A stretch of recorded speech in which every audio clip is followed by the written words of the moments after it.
Watch glitches. I think we're live. Let me see if Iman can give me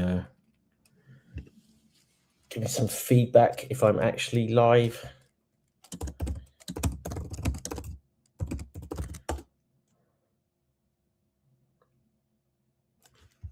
But I could just go ahead and start this now.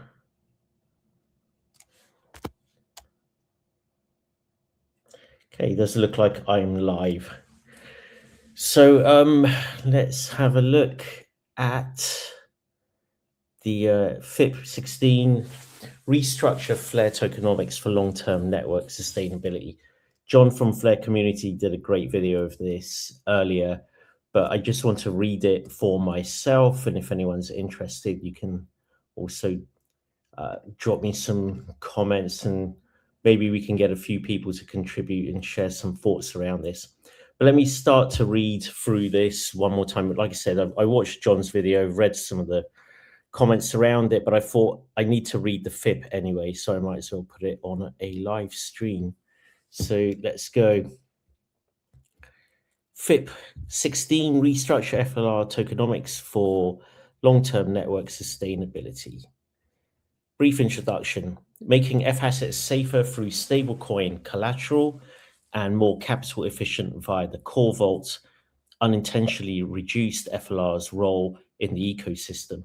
This governance proposal aims to fundamentally relink Flare token economics to existing and growing ecosystem activity. If accepted, this proposal will immediately reduce Flare inflation by 40% and establish mechanisms to collect and distribute the organic earnings of the network. The design ensures that as ecosystem activity expands, Flare will first transition from being non-inflationary and then to being deflationary. Furthermore, the system will distribute parts of the earnings collected in F assets, FLR, stablecoins, wrapped ETH, and others to applications and asset issuers to incentivize further economic expansion. This creates a feedback loop driving high network earnings.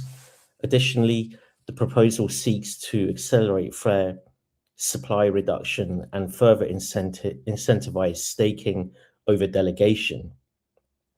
A shift designed not only to improve network security, but also to increase lock supply and thus ensure economic stability for validators. Yeah, I think overall, this thing is good for validators, and prioritizing staking over delegation will result in value being locked for longer periods of time. And that does give the infrastructure providers a little bit more security in understanding where their revenue is coming from. Like for those of you that don't know, I'm sure most of you do, delegation is a very flexible way of supporting the Flare network. It's really important that you delegate to Flare time series Oracle providers that are providing timely information. It's a reward mechanism for them, and you also reap rewards as well. But the flexibility of the FTSO, because there's no minimum amount really, and there's no lock-in period, it means that those delegations can shift very quickly. And if you're a validator that's trying to understand what your revenue models are and what your costs look like, you can't really use delegation earnings because of their flexibility to kind of estimate how much revenue you're going to generate. Staking gives you a lot more predictability, and by incentivizing it, it also means the staking period, the minimum is 2 weeks today. So at least there's some level of kind of predictable, assured revenue generation there for validators. Current token role. As things stand, the Flare token dynamics are governed by a balance of inflationary and disinflationary mechanisms as follows. Inflationary mechanisms, actions that introduce new tokens to incentivize participation. Provide and support network security through staking rewards, strengthen Oracle security through staking and delegation rewards, encourage ecosystem growth through emissions from the incentives pool, initially set to 20 billion flare. Let's have a look at this. Disinflationary mechanisms. Actions designed to reduce the growth rate of token supply. Regulate network usage and capacity through transaction fees. Reduce circulating supply by burning unclaimed inflation rewards after 3 months. Enforce certain performance standards among infrastructure providers by burning rewards for those who fail to meet network requirements. Burn payments for FDC Oracle proofs when attestations fail. Network and Oracle security rely on infrastructure providers who operate validators and contribute to Flare's protocols, FTSO and FDC. Providing an economic incentive for these resource incentive roles is the primary reason Flare inflation exists. Under this proposal, inflation will fall immediately, and over time, the economic incentive for infrastructure providers and their delegators will transition from flare inflation to organic yield driven by on-chain activity. So it's very much speaking to the inflation and disinflation dynamics of the token. Good to hear that inflation is going to be reduced considerably. But I think really importantly here is shifting the source of the demand for the token and the model for revenue generation. And this whole thing around organic yield driven by on-chain activity, I think that ends up being fire, but we'll get into that in a moment. Very well thought out, I think, still. This is good so far. Structure of the proposal. This governance proposal splits into 4 areas: inflation reduction, ongoing supply reduction, network earnings, which will be used for further inflation reduction and supply reduction, network safety and validator sustainability. Let me just check the comments. Let me know if this is working. Thanks, Iman, for letting me know that you're live. Let me see if I can add your comment there. I was thinking about how SFLR has such a large pool of flare and how this affects stakers' voting power, is reliant on them to vote in the FIPs. Oh, interesting. Okay. Let's come back to that. So I think what you're saying there is like I would like is it the scepter who gets to vote on this on your behalf, or is it you that actually votes? I think it'll be you. I would imagine it would be nice to get some clarity. I imagine if you've got SFLR, they delegate back to you, so it's still your FLR that counts for voting, and not the fact that you've got SFLR. But I guess it's easy to check, Iman, if you just go into your if you just go to the portal and see what your voting power is, and if that tallies up with the total flare and SFLR that you have, it means that your vote is unchanged. The SFLR scepter isn't kind of in control of your voting. I'd be surprised if that wasn't the case. What are you saying here? When I look at my voting power, it doesn't show. Okay. Interesting. It'd be great if other people could confirm that. And maybe if we could just at Scepter on this, and let's see what they've got to say about it. It's a really good point, actually. Very interesting point there. Let's carry on. So if we look at inflation reduction, immediate inflation reduction rate.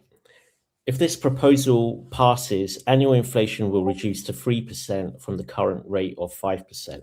The existing inflation system also includes a maximum inflation cap, which limits yearly inflation to a maximum of 5 billion flare, irrespective of the inflation percentage and base inflatable supply.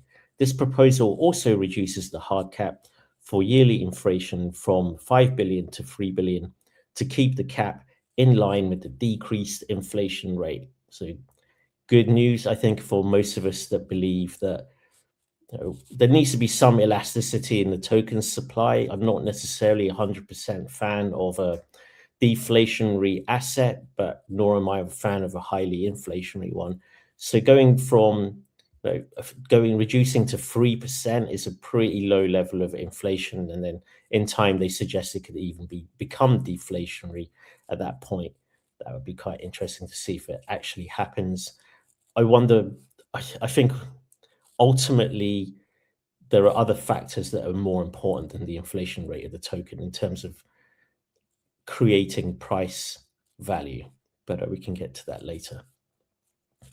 Revised inflation calculation criteria. This proposal seeks to exclude certain pools of tokens from the calculation of inflation rate, effectively reducing the total amount of inflation generated. The excluded pools are where Flare is either temporarily or permanently unavailable. The additional excluded pools would be, so before we just go into this, it's interesting that this is just how they calculate inflation. And it's interesting that if these pools were previously used in the inflation calculation, I think it's perfectly reasonable to remove them. I was surprised that they were included in the first place, if I'm honest with you. Why? Well, look at this burnt address. The flare burned in deflationary actions is permanently removed from circulation and should not count towards the total network supply. Absolutely agree. If you can't use the flare, it's immovable, can't participate in transactions because it's burned. There's no way it should really be adding to inflation. Temporary pools of unearned rewards. Consisting of tokens captured from protocol level penalties, these pools hold unearned rewards in a temporary state, while a fraction is relocated to incentivize core protocols such as block latency feeds and FDC requests. The rest is permanently burned. Be interesting to know what fraction of that is permanently burned and what's actually going to be used for block latency and FDC requests.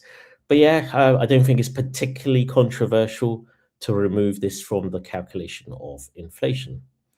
Flare income reinvestment pools, FIRE. FLR accrued in such pools from e.g. fees until they are either burnt or redistributed. So one more time, FLR accrued in any such pools from, for example, fees until they are burnt or redistributed. Since Flare in the pool is unavailable until distributed and the tokens paid in are taken from the circulation, it is therefore appropriate to exclude them from the inflation calculation prior to reallocation. Fairly uncontroversial. Until these tokens go into circulation, why are they being included in the inflation calculation? They shouldn't be. Let me just check in with any comments. Okay, nothing new so far. I don't know if X comments appear on here. So if you do go to the, if you go to my YouTube, you'll be able to see it there. What have you got here? Man, what's this? Furthermore, SFLR, WFLR, FLR in dApps don't appear to be available for voting as well, even though it was reflected when the wallet is connected to the dApps. Okay, I keep following up on this, man. I do want to get an answer on this voting. Let's carry on. Ongoing supply reduction. All Flare used for transaction fees is burned, serving as an important supply sink. At present, Flare Network's transactions fees are remarkably low, both in Flare and fiat terms. The current minimal base gas fee per gas is set to 25 Gwei, 10 to the power of -9 Flare, and will be temporarily lowered further with version 1.13.0 node upgrade. The data below shows a comparison for average transaction costs across multiple popular blockchains. For Flare, 60 Gwei value is used to estimate the average gas fee for a transaction. I mean, the takeaway from this is, yeah, it's a large multiplier, I guess, in fees, but normally it's still bloody tiny. So every transaction requires computational resources, disk space, and network bandwidth from block producers. To better reflect these infrastructure costs and align with industry standards, this proposal suggests increasing the base transaction fee. More precisely, the proposal seeks to increase the base gas fee by 20x, from 25 GOE to 500 GOE, with the necessary modifications introduced by ACP 176 mechanisms after the V113.0 node upgrade. Even with this adjustment, Flare's transaction costs will remain orders of magnitude lower than those of comparable networks in both native and fiat terms. This change strengthens the token's deflationary trajectory without compromising affordability. To understand the potential impact of this change on token supply, over the past 6 months, approximately 7.5 million Flare was burned. Under the proposed fee structure and assuming a conservative scenario of zero ecosystem growth, this figure would rise to roughly 300 million Flare. With inflation being reduced to 3% on an inflatable balance of 86 billion Flare, the gross inflation would be 2.58 billion Flare. Subtracting the 300 million burnt Flare from the number brings gross inflation to 2.28 billion, and thus the net inflation percentage to 2.66 rather than 3%. Given the current repaid expansion and given the current rapid expansion of the ecosystem, these projections are overly conservative. The Flare governance will closely monitor network activity and readjust the fee structure as needed to balance ecosystem growth with overall transaction costs. Great. That's fine. Yeah, transactions should cost more. The cost of running these infrastructure nodes is going up all the time with inflation anyway in the real world in fiat terms. It's to run a Flare entity in what I would consider a robust and scalable way isn't cheap. So I helped John set up the Digital Dynamics Flare entity, and I think we've said this before, it's roughly £2,000 a month. That's because of the way we decided to architect it, separating out different machines for different virtual machines for different nodes. It's all run in the cloud. You have to add security to this. You have to kind of add metering, monitoring, alerting, logging, and also ensure there's sufficient resources available for the system to grow. So it's not cheap, and I think it's fine to slightly increase or 20x increase the actual transaction fee on the network, because at the end of the day, it's still tiny. Really doesn't affect most people, but it does help infrastructure providers. Network earnings. Network earnings will accrue to a dedicated entity named FIRE, whose structure, operations, and governance are detailed in Section 4.5. By design, FIRE's resources will expand in tandem with the network's economic activity. Great. FIRE is going to be really, really interesting. And we'll get around to it soon. 4.1 FDC data request fees. So that's the Flare data connector data request fees. To request an FDC attestation, users must pay a fee in Flare to compensate the data providers and their delegators for the associated workload. The fee also creates a prioritization mechanism for request processing while not congesting the request queue. Timely and accurate FDC attestations are critical for on-chain protocols, with two core drivers being F-assets and Flare smart accounts, each requiring at least one or two attestations per action, minting, redemption, Flare smart account action invocation. FDC requests are available to all network projects, with growing adoption observed in recent months.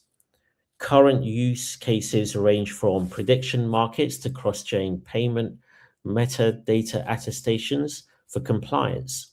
Notably, Flare Confidential Compute, FCC, will heavily leverage FDC to attest and verify deployments and configurations of applications built within the FCC environment. Currently, the fee is fixed at 1 Flare for all attestation types except Web2 JSON type requests, where a request has a minimal fee of 100 Flare.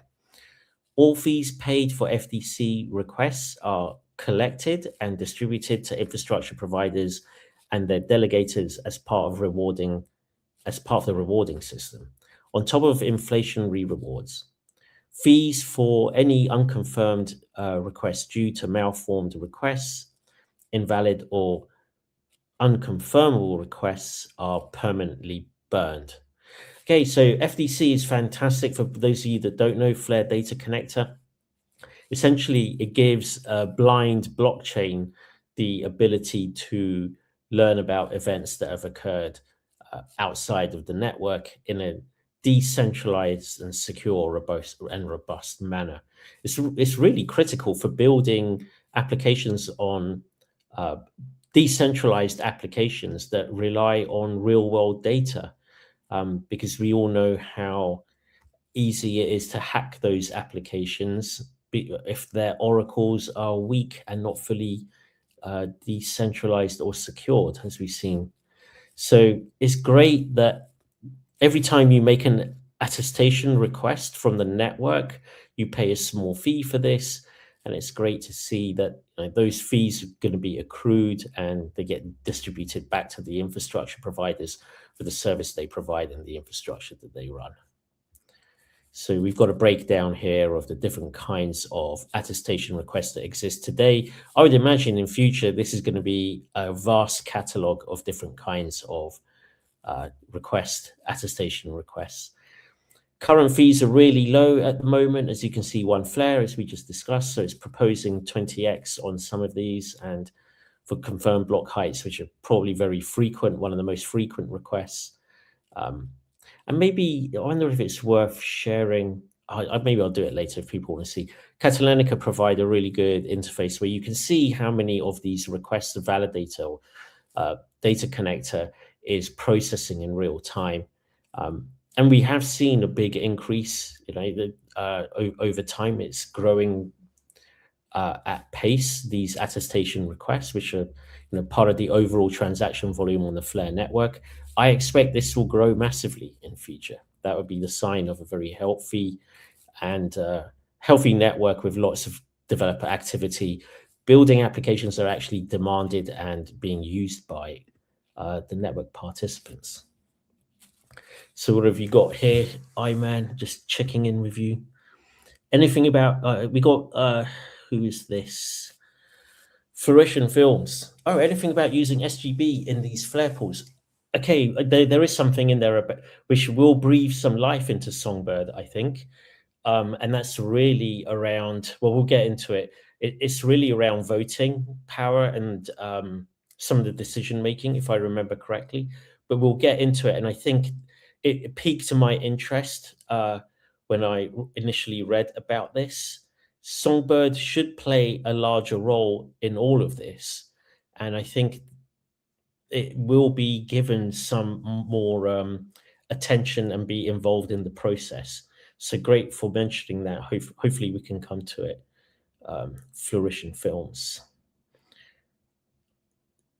Iman, what have we got? We are encouraged to deploy and use DeFi. It would seem nice if the assets are still within our holdings.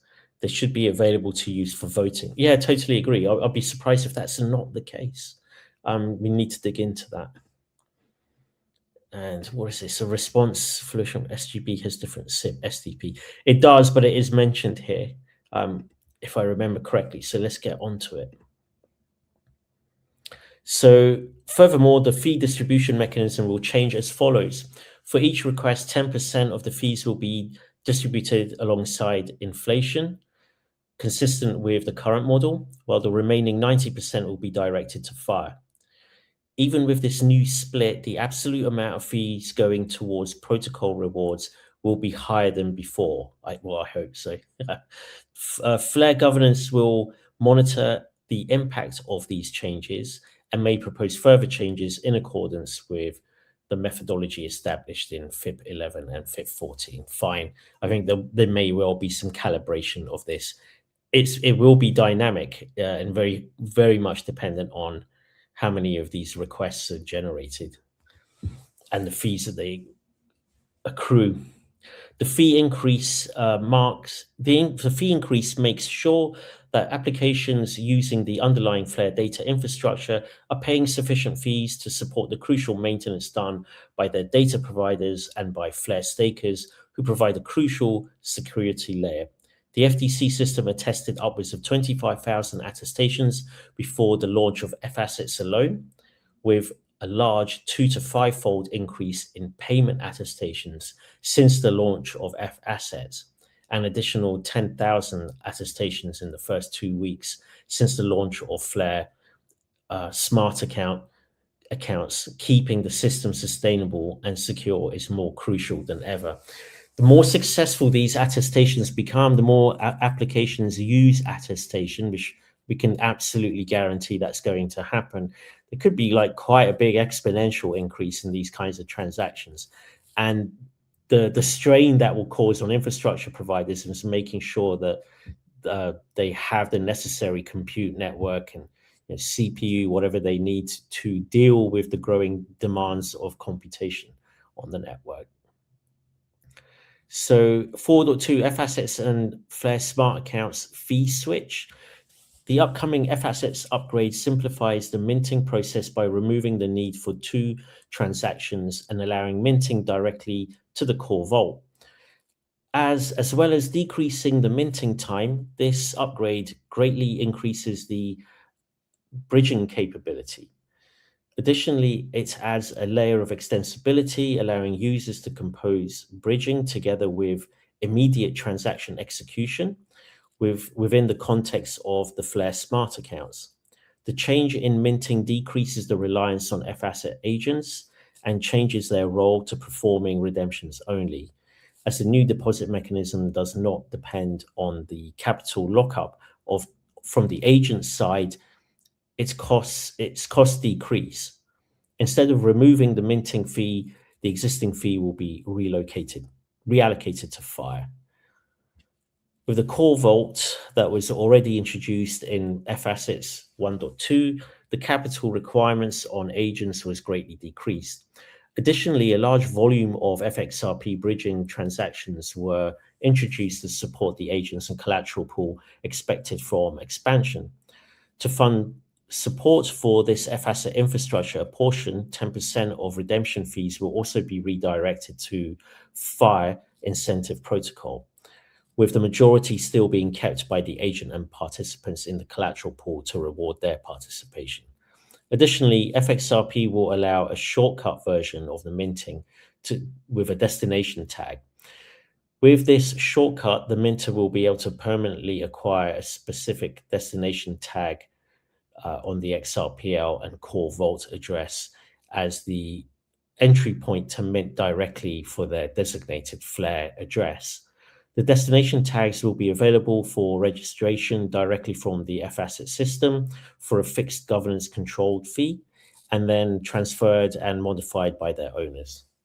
The registration fee will be denominated in Flare and will start at 1,000 Flare. Flare governance will be able to increase the fee as certain range of tags is depleted, per the methodology outlined in FIP 11. The Flare acquired from tag purchases will be sent to Fire for further protocol support. So this is interesting with the smart accounts and introducing a fee structure for holding onto those destination tags and maintaining their relationship with a Flare address. Quite interesting. I honestly haven't used smart accounts. If you have and if you like them, let me know. As F-Assets and Flare smart accounts heavily depend on all of the underlying Flare infrastructure and services, FTSO, FTC, and the whole network, The security and functionality is linked directly to the security of the network protocols. Redirecting fees to FIRE provides a natural mechanism for these funds to be reinvested where they are most needed, ensuring the long-term security and growth of the protocols. Let's just check in with the stream. Okay, no new comments there at the moment. 4.3, Flare Confidential Compute. The upcoming edition of FCC on the network will heavily rely on infrastructure providers to provide administration, registration, setup, machine maintenance, and validation alongside with continuous oversight across the whole FCC stack. All communication between on-chain users, deployed code, and hardware will be fully automated. Infrastructure providers will perform message signing and machine deposits as core components of their role. To ensure the long-term sustainability, each request, setup, and maintenance instruction issued to the FCC will incur a fee. As with other protocols, part of the fee will be distributed directly to entities and stakers to supplement inflation, while part of it will be diverted to FIRE. Yeah, I'm looking forward to seeing what the requirements are on infrastructure providers for implementing confidential compute. I did ask a question the other day around like where are the trusted execution environments hosted, who owns them, lots of questions around that, so which will hopefully become clearer in due course. Capturing maximal extractable value for ecosystem benefit. Maximal extractable value, MEV, represents the potential profit available to actors who control the sequencing of transactions. MEV is traditionally harvested by validators and their collaborators, effectively benefiting at the expense of other network participants. Numerous initiatives have sought to mitigate MEV or redirect its value back to users. Largely, these efforts have had small effects. Although there are some arguments to the benefits in decentralized systems, MEV remains an inherently suboptimal feature that, in a perfectly efficient system, would not exist. In the current landscape, MEV revenues flow to a handful of entities with no mandate to support the underlying infrastructure. There is little evidence that this captured value is redirected towards initiatives that support the growth of the blockchain or ecosystem. Flare will turn this on its head. On blockchains with high economic activity, MEV is a vast source of revenue for those engaged in extracting it. Although perfectly reliable data is difficult to source, available market indicators allow us to establish reasonable estimates for the annual value of MEV capture. And these are huge, guys, like Ethereum between 200 and 500 million USD. Solana, sorry, what's going on with this? Bear with me. I've got Discord is going mental on me. Quit it. Solana between 500 million and 1 billion USD. Arbitrum, tiny to be honest in comparison, 10 million to 30 million, and Base 2 to 300 million USD from MEV. That's an insane amount of value extraction from the network, which probably doesn't go back to the network at all, I would imagine. Maybe some of it does, but today's inflation rate of 5% currently has a value of about 43 million USD. It is therefore clear that from the data, that's all of the elements in this proposal, capturing MEV has the potential to be one of the largest, if not the largest, source of value accrual available to the Flare network. Bloody definitely seems to be the case. Flare's proposal for capturing MEV. Do we want to get into the details of this? I'm just wondering. There is a lot to go through. Okay, let's do it. In for a penny, in for a pound. We're nearly there. Let's go for it. Flare's proposal for capturing MEV. This proposal establishes a roadmap that modifies a consensus to a verifiable single builder system. The main goal of the single builder system migration is to designate an entity selected and monitored by FIRE to be the main builder of the blocks for the Flare network. Initially, this entity will be the Flare Foundation, but later multiple entities can compete for the designated builder spot by providing proof that their blocks are built in accordance with the network mandate.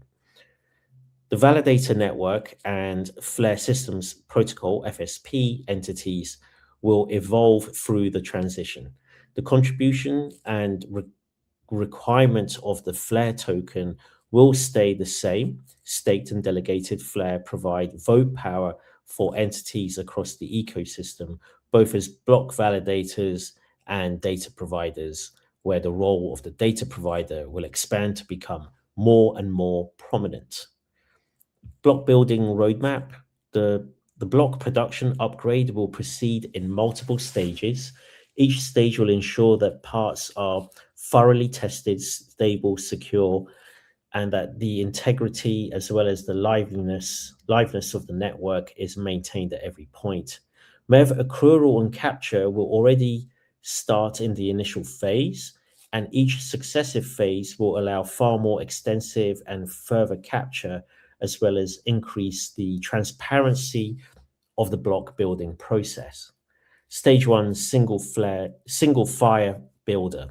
Stage 1 moves to a simple setup where block production still relies on validator nodes, but block building is moved to the entity capturing the MEV. In the current consensus, in the current consensus and block production, the designated block producer has a fixed time window to propose a new block, after which other validators can step in. Once proposed, a block enters the gossip stage of the consensus protocol. Notably, the validation process does not mandate a specific block building algorithm.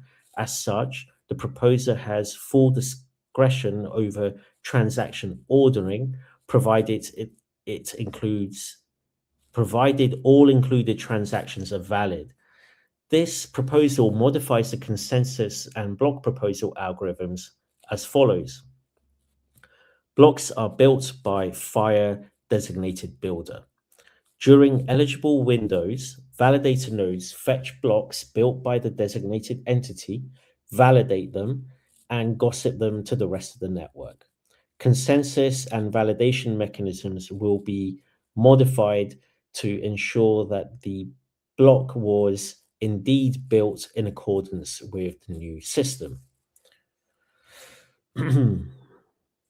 The new validation process will allow a block proposer to utilize a block provided by the designated builder, while also maintaining a fallback to the existing system should the builder fail to produce a block within a timely manner.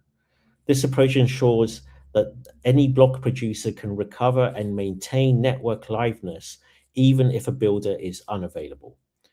To further guarantee the stability and performance of the network, block production will be directly linked to the minimal performance requirements introduced in FIP 10.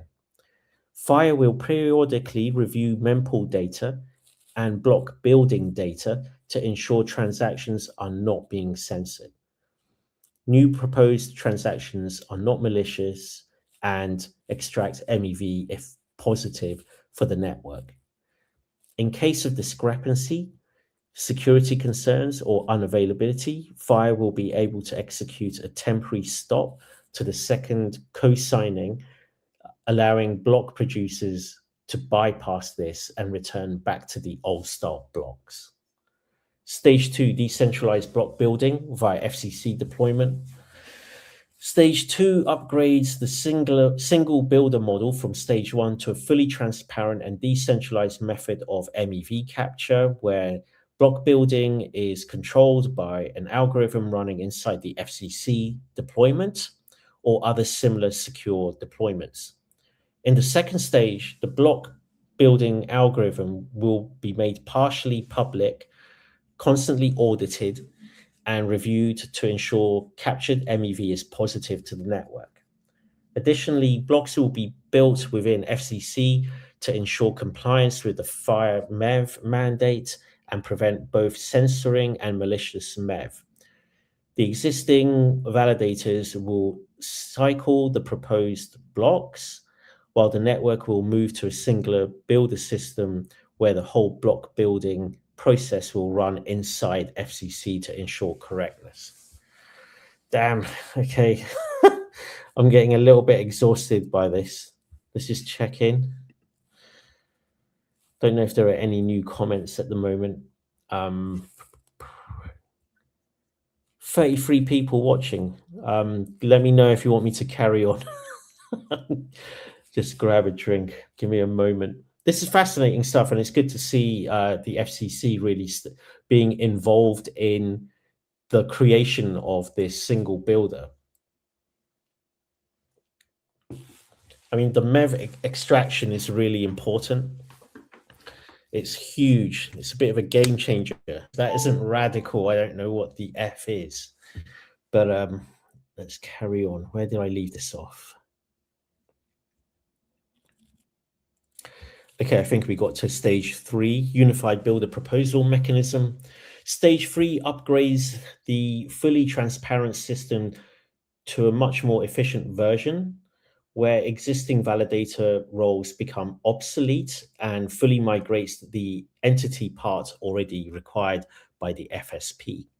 In this stage, the validator system will move to a single builder and proposer system where the FIRE assigned entity will be both building and proposing blocks.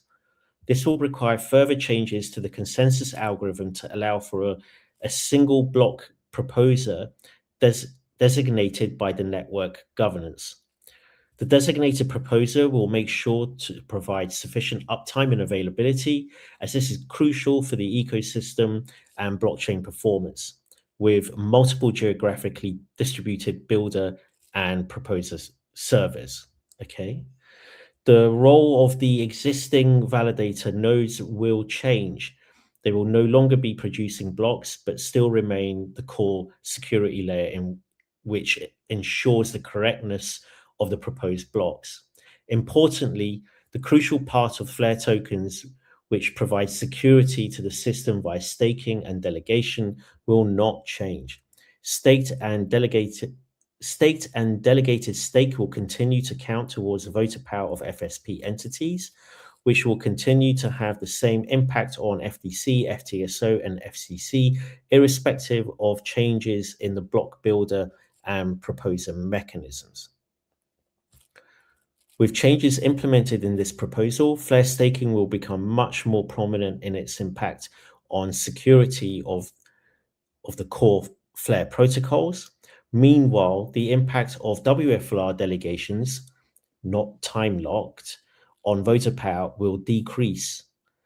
As the role of validator nodes changes, the technical implementation of how exactly staking is handled, where the funds reside, and concrete staking processes will change in accordance with consensus implementation changes. 4.43 MEV mandate. The core requirement for the block builder will be to insert and reorder transactions into the blocks to support network growth and resilience, network position MEV, and divert the proceeds from such transactions to FIRE incentive protocol, to the FIRE incentive protocol. FIRE will continuously monitor the avenues producing MEV and possible MEV opportunities and require the builder to implement the capture mechanisms. To ensure fairness and transparency, the designated builder will only engage in the following network positive forms of MEV. Lending protocol liquidations using atomic cross-chain and SEX-DEX settlement, atomic DEX arbitrage and cross-chain SEX-DEX arbitrage, just-in-time liquidity provisioning for large trades, post-trade arbitrage on DEX deployed on the Flare network. Any changes related to which family of MEV capture shall be implemented will be put to vote by the FTSO management group as a rejection-based vote.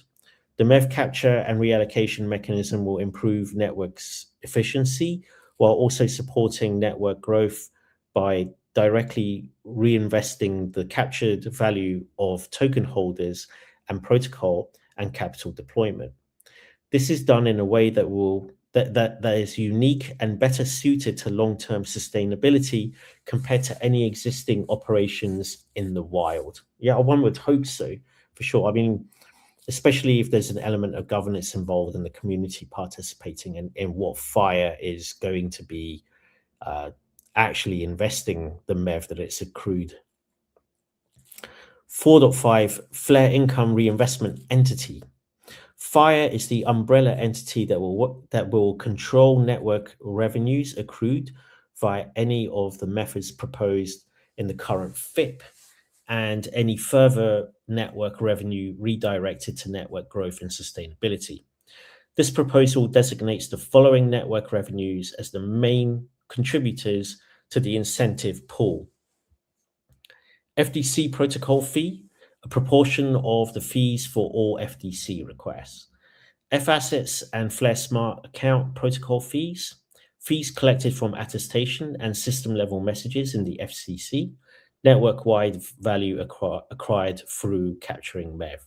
It is important for the reader to understand that the accrued funds will be a mix of Flare and other tokens, such as stablecoins, F-Assets, RWAs, and others. Yeah, I mean, that is really important.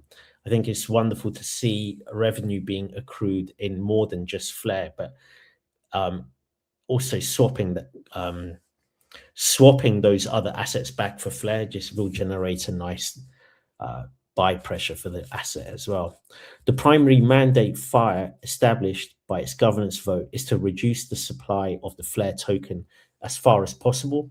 The secondary mandates are to encourage economic activity on the network in order to generate expanded revenues and provide long-term support to the work of the Flare Foundation. The FIRE will periodically update the usage funds within the pool and mandate, and will only be able to reallocate the funds within the mandate. Depending on asset liquidity and amount, accrued funds might either be reallocated directly or first converted to Flare and then reallocated as Flare. The initial use mandate of the collection funds will be used to provide rewards to Flare validators and stakers, replacing inflation-based rewards and removing inflation below 3% stipulated above. The FIRE will work closely with network governance to use pool accrued funds to reduce inflation and to the maximum extent possible. Depending on the amount, the inflation substitution can either be provided in the accrued tokens, USDT0, FXRP, USDC, etc., or converted into Flare, depending on the amount and usability. Used to buy Flare tokens on the open market and either burned or used as funds for other purposes within the mandate of FIRE. Used to reward asset issuers in relation to the activity and MEV earned on the economic activity of their issued asset. This gives asset issuers an inbuilt incentive to deploy economic value on the Flare, which does not exist elsewhere, and which further promotes ecosystem activity upon which further fees and MEV can be collected. Let's just check in with the stream quickly.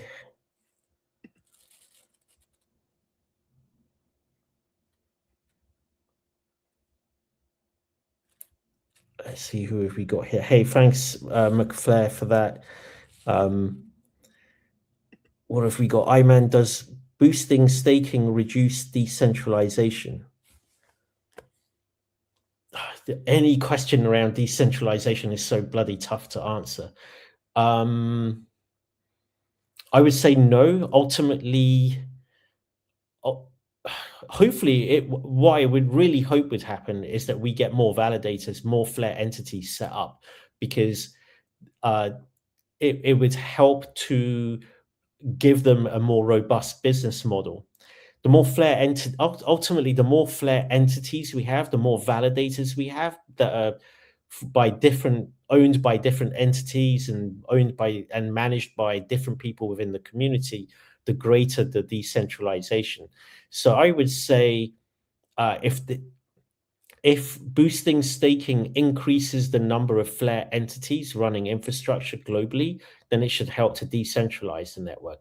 But I think I see where you're coming from in terms of, okay, like we remove a lot of the delegation that might be there and encourage by incentivizing staking over delegation. I think overall it will decentralize the network. Can Flare actually generate enough MEV to make this work? We will see. But you saw the numbers from the other networks, right? Flipping, okay, Solana and Ethereum are huge networks, but even Arbitrum was getting 20 to 30 million. Like, let's just say we start with, if it generates $10 million a year, what would that do for incentivizing building in the activity? I think 10 million is probably on the low side, but even if it's just 10 million generated through MEV, importantly, that at least that value is going back into the network, whereas these other networks, the MEV is just siphoned away from them. So even if it's small, I think it will have an outsized impact. Iman again, is Flare evolving into network-owned hedge fund for on-chain value capture? It will be a decentralized primary dealer or primary broker, maybe, unless the United States Treasury decides to allow Flare to buy US Treasuries directly, in which case it will become a dealer. No, but I see the sentiment. I genuinely think it's becoming it's a very decentralized financial infrastructure. Don't know what I would call it yet. Prime brokerage, quite possibly. More validators is the answer. Yeah, absolutely. It's quite difficult to set up a Flare entity to benefit from everything that's going on Flare. It does require some skill, and it does require some time. But you do need to have, I think it's fine to have some level of barrier to adoption. Minimum skills should be required, right? You need to be proficient in a bunch of stuff. And the thing is, Flare does so much more than, let's say, Bitcoin, a proof of work network where you just set it up and get your miner up and running. Flare does so much more.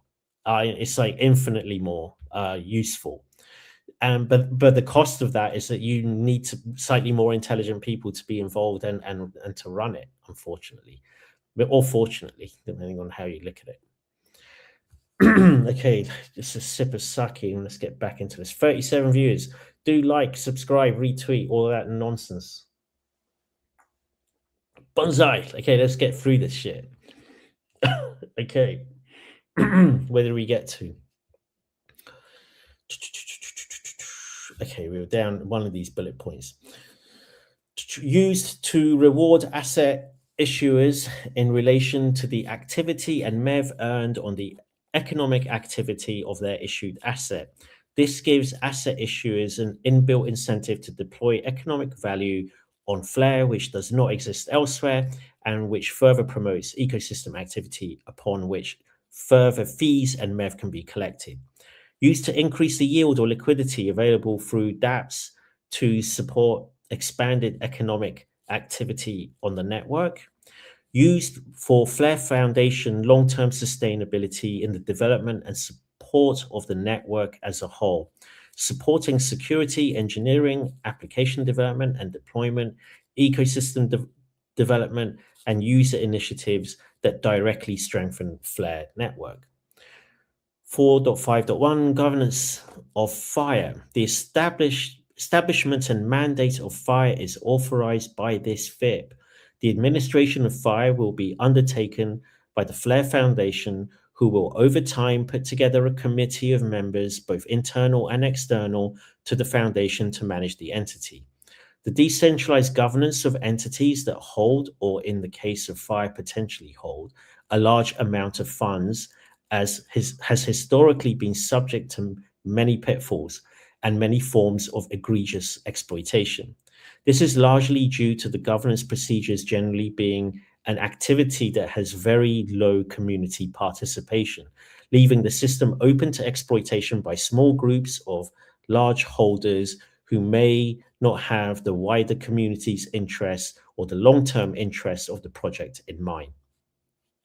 As such, the passing of this FIP will establish a negative governance structure with a high participation threshold.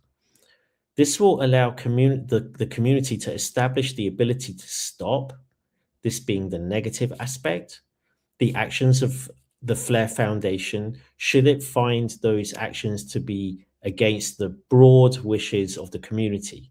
This being the high participation aspect. This being the high participation aspect. This will work as follows. If the community at the end of the first year of operations of FIRE and each subsequent year thereafter finds that the actions of the entity are to its displeasure, a vote will be held to move to a joint governance structure. This initial vote will be structured with the question, does the community wish to move FIRE to a joint governance structure? The vote will be open to all Flare token holders, and it must pass with at least 50% of the total inflatable supply of Flare voting yes. If such a vote passes in the affirmative, the community will then have the ability to elect representatives drawn from the set of infrastructure providers that jointly operate on both Flare and Songbird. Songbird's so back, guys. This is coming back. The purpose of picking only from these infrastructure providers that operate on both networks is that it is assumed that such infrastructure providers have the best interests of both the project and the community in mind. Okay, really important point. As we are infrastructure providers in digital dynamics, but right now we only operate on the Flare network. We don't operate on both. The entities that operate on both incur double the costs, right? Maybe more even of running this infrastructure. And Songbird, I've always considered it to be critical to governance as much as the Canary network. It's the Canary network itself, but Songbird is the lower of the two of the bicameral houses, right? It's where we as the community should really get a lot more involvement in how the network is governed. And with the advent of FIRE, there's now a lot of real money that could be at stake here.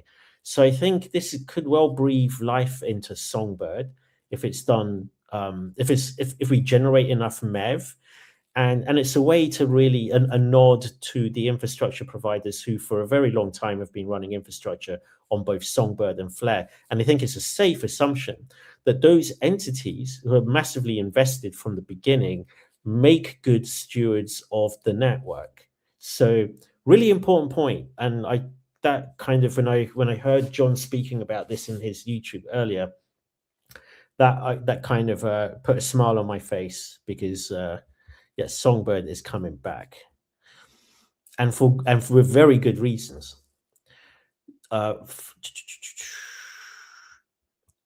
So let's go into this. First, a vote on Songbird will take place using SGB to pick the top 8 vote-winning infrastructure providers. These top 8 infrastructure joint Flare and Songbird infrastructure providers selected using SGB will then put to vote on Flare using FLR, from which 4 representatives will be chosen by selecting those with the highest votes.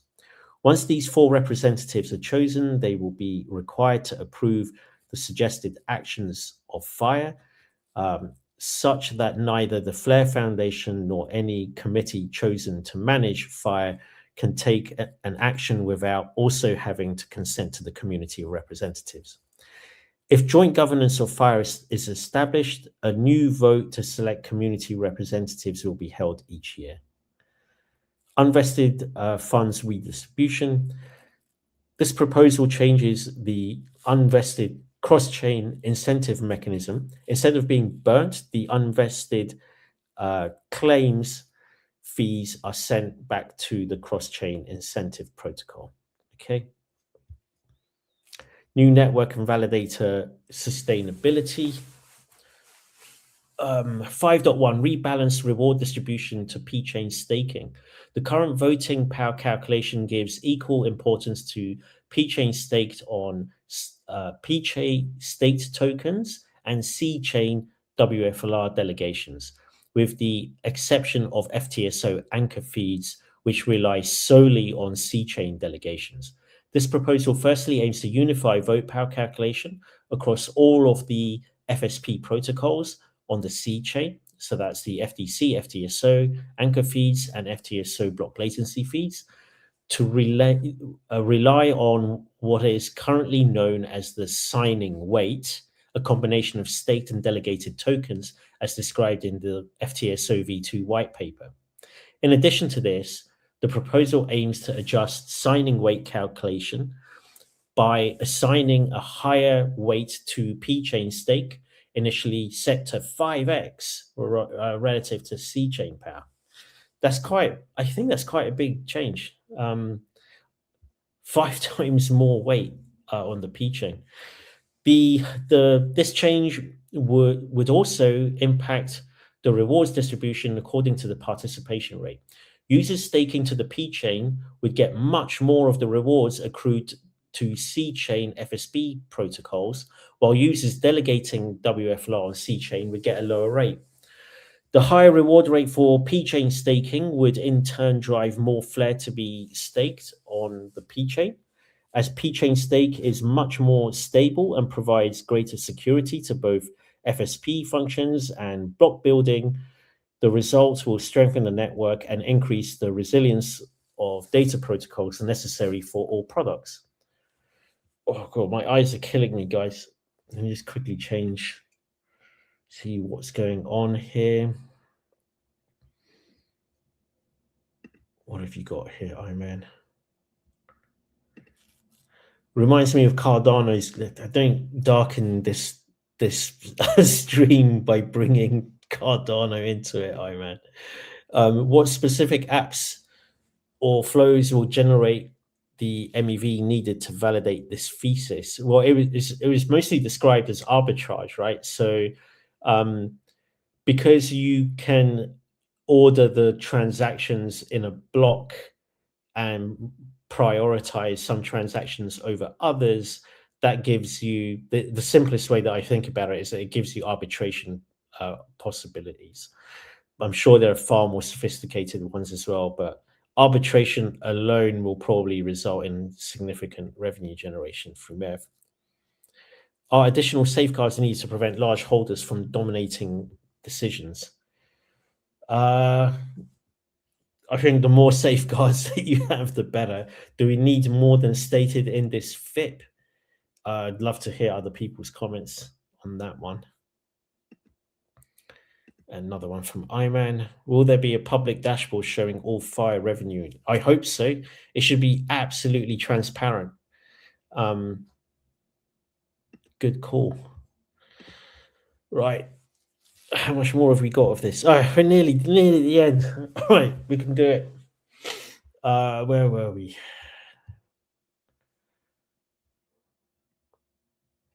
I think we were here.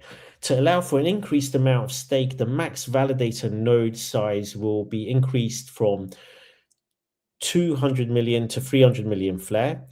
This proposal would not change anything else related to the P-chain part of the protocol, such as staking on P-chain, block production rules, reward distribution for block validations, which still rely on P-chain stake. Flare governance will observe the changes, and Impact will prepare further proposals to change the parameters to ensure a sustainable balance between staking and delegation in accordance with the methodology introduced in FIP 11. Minimum entity fee share. Sustainability of entities providing both data and block validation is crucial for long-term network growth and stability. Entities have to run independent infrastructure, and data acquisition services provide regular updates and actively participate in network governance. This requires a level of professionalism and sufficient funding. To prevent a race to the bottom and dumping strategies, a minimum 20% entity fee will be applied network wide. This means that entities will always take 20% of the rewards for anything that was delegated or staked to them. This is consistent with the current average value and will provide sufficient incentive for entities to continue running all necessary network services, and will also be able to expand services as Flare network grows and new requirements arise. As before, this value may be subject to future changes in accordance to FIP 11 methodology. Okay, we've got a bunch of links here for people to go and have a look at. Proposed implementation schedule. These changes will be implemented in multiple phases: implementation for inflation reduction, signing, weight calculation changes, and minimum entity fee, as well as the creation of FIRE and redistribution of protocol fees are expected to commence shortly after the voting finishes. Changes in transaction fee structure, validator node size, increase and addition amount of minimum validator fee, as well as the changes in the block production mechanism will require a network hard fork and will be implemented in due course. Any changes requiring direct action from infrastructure providers will be communicated with sufficient notice. So it looks like we've got a bunch of work ahead of us as infrastructure providers, is what it is. It's all for the benefit of the network. Voting period starts on the 9th of April. Notice period is from the 9th of April to the 16th. Voting starts on the 17th of April and runs until the 24th. Okay, managed to get through that. I think John did probably a better job of me doing it, but what have we got here? Yeah, my eyes are killing me now, Ivan. The irony of that. Zooming might help. I'm getting old. My eyes are killing me. What have we got here? McQuack.